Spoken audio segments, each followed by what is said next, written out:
So I've been getting asked this question quite a lot, especially in my live streams that I've been doing quite recently, about whether which game is better, Anime World Tower Defense or All-Star Tower Defense. With the downfall of Anime Adventures being down for so long, everyone looking for a new Tower Defense game to play. The two Tower Defense games that are on the rise, two Anime Tower Defense games that everyone are playing, and what I'm actually playing on my channel too, is Anime World Tower Defense versus All-Star Tower Defense. They're kind of two different games, the way they work, the way they look, and things like that. So I'm going to go over what I think, in my opinion, for different aspects of the game, and overall which game is better in my opinion. But what I would like to state is that I actually do like both games almost equally, but maybe in some areas I like one game more than others and things like that. So just gonna be my opinion, so don't take this too serious. But what I would like to say is subscribe to the channel. Trying to hit 20,000 subscribers. Thank you guys so much for 18k, road to 20k, and also please do like the video. Let's try to hit 200 likes on this video. Without further ado, go join my Discord server down below if you'd like to. Let's get straight into the video. So I know this video is going to start a whole war in the comment section, and I'm all for it. I mean, go ahead, go to the comment section, let me know what you guys think already. I'm going to say at the start, because I know there's going to be so many comments on this video saying, no, this game's better, no, this game's better, and this is what I think which game is better. My Roblox Profiles, who knows, depends how the video does, but yeah.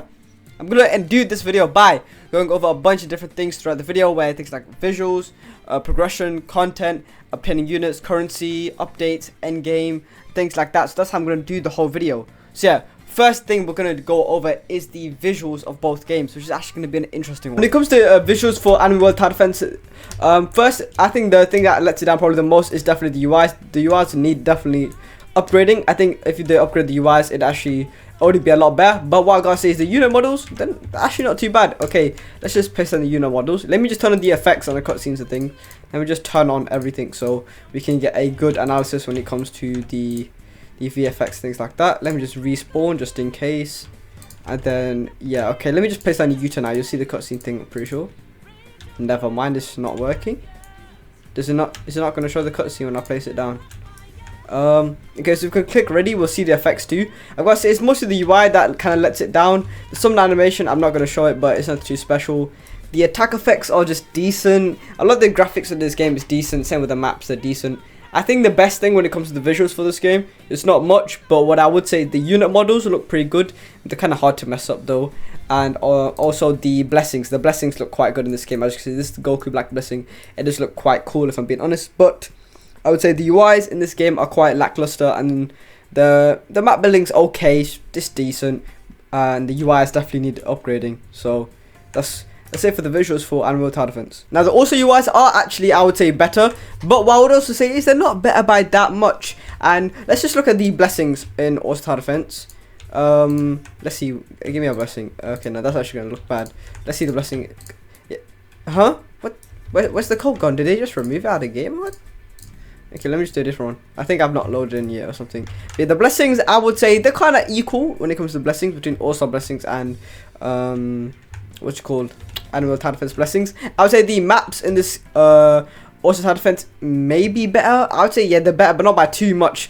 Like All-Star's visuals, I'm not gonna spend too long on visuals, but I would say All-Star's visuals is better, but not by like an insane amount, if that makes sense. Like it's better, but it's not like levels ahead. It's like it's not AA levels of visuals, but it is better. So I'm not gonna spend 10 years on visuals. That's pretty much all I gotta say when it comes to visuals.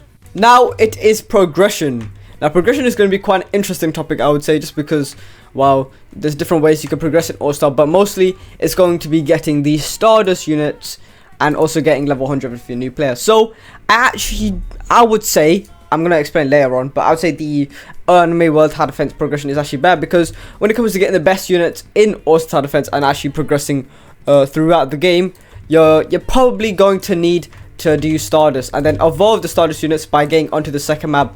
So you're going to get these Stardust units, and then the only way you can do them is to get level 100, which actually is quite easy, because with the 4x XP event you can get to level 100. But the best units will be from the Stardust banner, and then pretty much all you need to do is do adventure or wait for gold banners, which and then yeah, you just get the good units, and that's pretty much it. Like there's not insane amount to do. You just do the raid challenges to evolve units.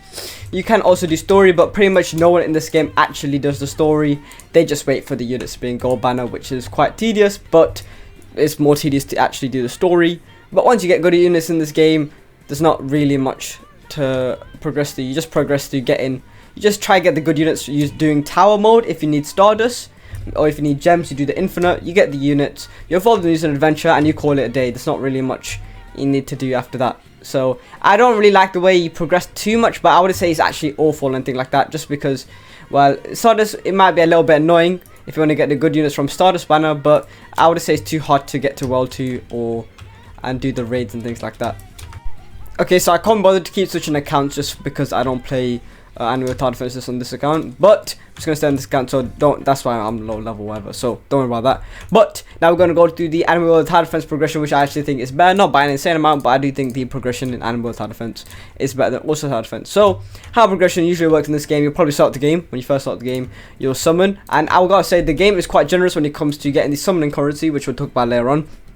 You can easily get summons in this game, and it's actually not too hard to obtain the units, especially when you actually have a pity in this game when it comes to the actual good units, because sure, there's pity in All Star Defense, but a lot of the good units is actually Stardust, which does not have pity, and the pity in this game does not reset even if you get an LR. So pretend I do a summon right now, I get an LR, my LR pity will not reset. And another thing with this game is you don't need to get LRs for it to be the best unit in the game, or to clear stuff in the game, because things like common units in this game you can evolve. For example, so if we go to laboratory, we go here, we go to evolution machine, pretend we want to, like, let's see one of the commons that are good, like Koji, for example. You can evolve him into Sukuna, which is one of the best units in the game, if you want to say, or Atarante is good, like a bunch of SR low rarity, easy to obtain units you can make, or same with URs, like all the top tier units, like, you know what I mean. So you can easily get units that aren't too hard to get, and they'll be meta.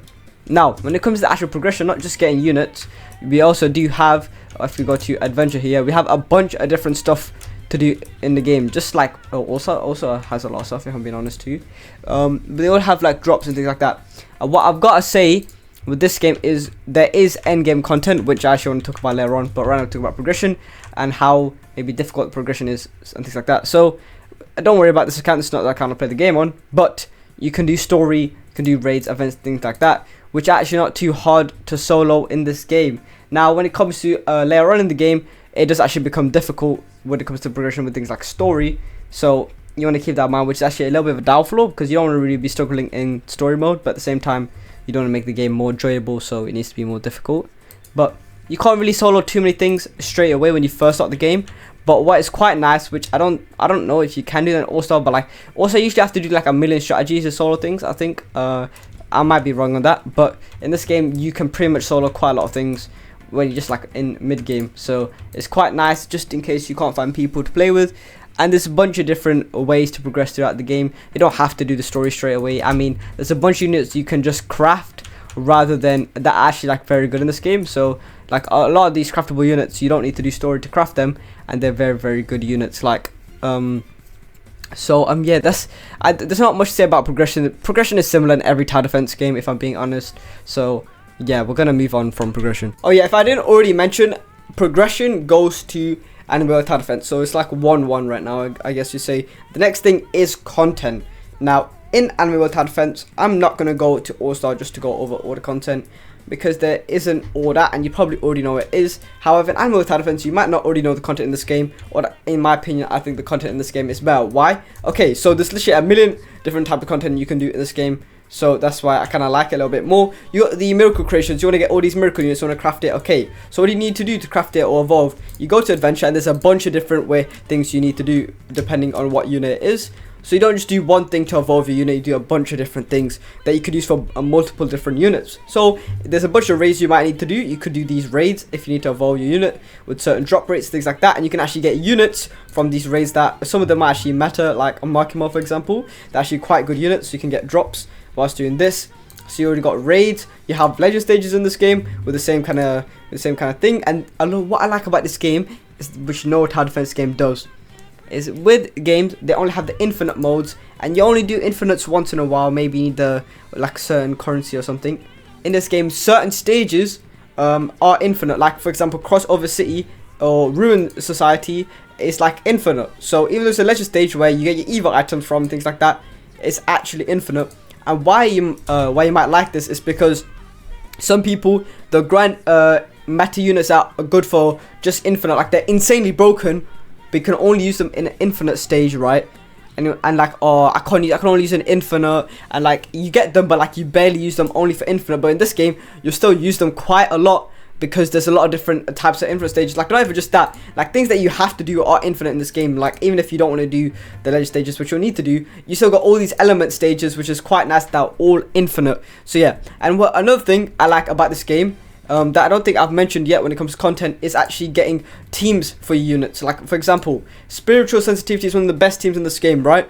You can actually build teams and make them broken based off the tags and things like that, which is actually quite nice. And what I like about this game, that maybe tops all-star defense when it comes to content, because not only is that all the content I just showed you, if you go to warp, we're gonna go back to adventure.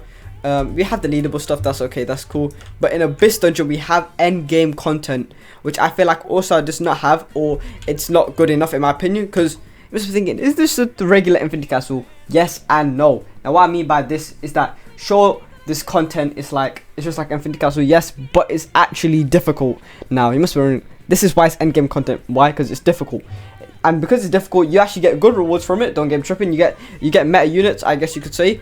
And not only do you get meta units, it's actually, I would say it's enjoyable because it takes long, but it's like the endgame content pretty much, man. It's difficult, it's not easy, you don't just speed run through it. You gotta use different teams, you gotta use different units, there's different stages. Like, there's elemental, so you need to use certain units against certain stages. You can't just use the same broken team, plain base simple for everything in Abyss, or even just throughout the game. Like, you can't just use like whatever units you like. Like, you could, but like you won't speed run through the game. Like pretend you're doing a, like you can see red here, you can't just use red, you can't use like yellow units against red. Like, you could, but you're gonna struggle if you just use blue units or red, for example. So there's also typing. So there's like a bunch of different content in this game, which is why lots of people are kind of playing the game. I would say it's just because of the content in this game, and there's so many different ways you need to progress and do things in the game. And because there's so much content, is why like a lot of people play the game, and there's so much to do when it comes to evolving your units and actually crafting your units. So yeah, and it becomes satisfying to people, but like they evolve all these units, they kind of like it, you know. It's satisfying. You finally got the unit being grinded so long for, and because there's so many content, people are not just beating the game in like one day, or not getting the best units in just a day or something like that. So yeah, I would say content also goes to Enemy World Tower Defense. Now when it comes to obtaining units / currency, I've pretty much already gone through how you obtain units / currency when it comes to both games, but I'm just going to go over really quickly. You jump on this game, you easily get the currency for puzzles, you get it very easily, and you can summon for the units. And then the main thing is not actually getting the units, but it's actually evolving them. Getting them, it's not too difficult, it's mostly just evolve them. You can summon them, you also evolve you can craft them. That's pretty much it when it comes to currency. Currency is really easy. There's like a million ways to get puzzles, and yeah, I would say the currency is very easy to obtain in this game, and so is the units. It's more so about grinding and actually evolving them rather than it is actually obtaining them, because obtaining them it's just not difficult in this game. It's really just taking the time out your day to actually evolve the units when you obtain them. And like I said, I've already gone when it comes to obtaining units and currency in this game. Either you get the gems, which is actually, I would say, it's even too difficult to get gems in this game. A little bit harder than Animal Tower Defense, but all you gotta do, you do infinite, you do get your infinite task, and that's pretty much the main way you get your gems in this game. You gotta be a little bit good, or you get carried, and you get a bunch of gems, which is a little bit harder. And same thing goes for Stardust. You gotta do tower mode, or you get codes, and you just summon to get the Stardust unit. So when it comes to obtaining units / currency, I'd also give that to Enemy World Tower Defense, but it depends what you prefer. If you want to find it difficult to get the units and a currency instead of just evolve them, then you might like also more. So I'm gonna give it to Enemy World Tower Defense because I kind of like it more, since like there's no like the rates in this game. Like, I've spent 1.5k Stardust on just trying to get MUI Goku, and I've only got one Jiren through 1.5k Stardust. So I don't, like, if I did that in Animal Tower Defense, well, I'm guaranteed already getting a Goku by then. That's what I'm trying to say. So that's one thing I don't kind of like. So I would say obtaining units / currency, in my opinion, also goes to Animal Tower Defense, but I can see why people would say otherwise. And lastly, we are going to go into updates, which I think we already know who's going to win, but we're going to go over it. So first, when it comes to all Tower Defense updates, the updates are quite inconsistent. When it comes to the times, they'll quite often delay the updates by not just like hours, we're talking days, maybe even a week.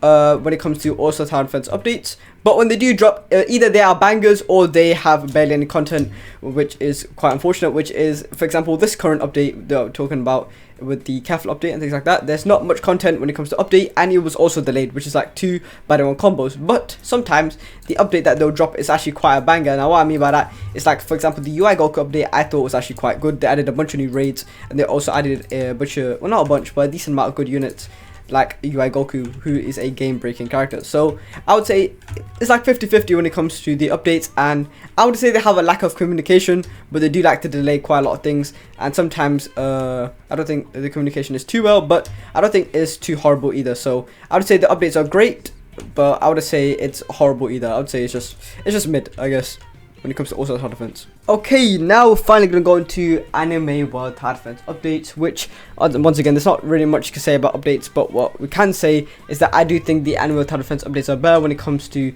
how much content it definitely brings, because the Anime World Tower Defense updates are quite consistent. They're either like every 2 weeks, every week, or something like that. I don't know. I think it was just every week this time, just because it was like a big update, which is quite nice to see, I guess. But there's not much to say. On average, I actually don't know like how it usually is. I'm assuming it's every 2 weeks or every 3 weeks, but either way, that would, if it's every 3 weeks, it's the same as All Star. If it's every 2 weeks, it's better than All Star.